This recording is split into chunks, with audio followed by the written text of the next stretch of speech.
welcome back as we answer our last two questions. You ready? Question number 9.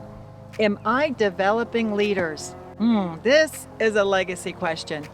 David Krenjanowski sends out a warning to us as leaders when he says one of the most significant contributors to business failure is the inability to get things done through other people. Wow, does that need to be thought on and then thought on some more? I think we can replace the word business with ministry, organization, and even family, depending on your area of leadership. John Maxwell says it this way: we need to perform the skill learned to perfect the skill. So, how do we put into practice this skill of developing leaders, thus leaving a legacy that will last? Well, there's a simple, duplicatable 5-step process that anyone can set in motion. Are you ready? Okay. Number 1, I do it. Number 2, I do it and you are with me. Number 3, you do it and I am with you. And number 4, you do it. And then number 5, you do it and someone is with you. Lauren Wolf says the ultimate test for a leader is not whether he or she makes smart decisions and takes action, but whether he or she teaches others to be leaders and builds an organization that can sustain the success even when he or she is not around. True leaders put ego aside and strive to create successors who go beyond them. Jesus definitely lived this truth out. He puts it this way in John chapter 14, verse 12. I tell you the truth.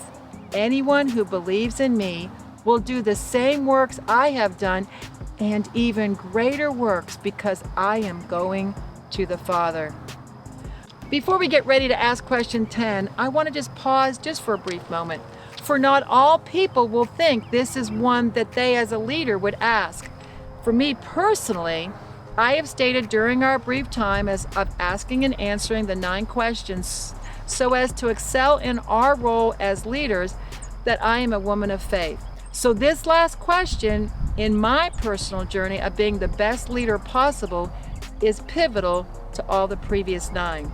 Now, you may choose to add your own number 10 question, and that's fine. It's whatever, but this is mine. Question number 10, am I pleasing God? This is an eternity question.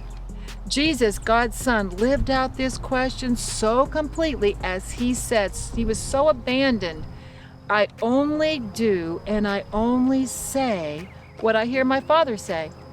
He could live this way because he realized that God was for him and could trust him completely. Paul told us that we can realize that God is for us as well when he said in Romans chapter 8, verse 31, if God is for us, who can be against us? Oh, I love the heart of Paul for those he led as he said this to them. I have not ceased to pray for you, asking that you may be filled with the knowledge of his will, so that you will walk in a manner worthy of the Lord, to please him in all respects, bearing fruit in every good work and increasing in the knowledge of God. All right, that ends our 10 questions. So let's take a brief walk down memory lane at our 10 questions. Are you ready?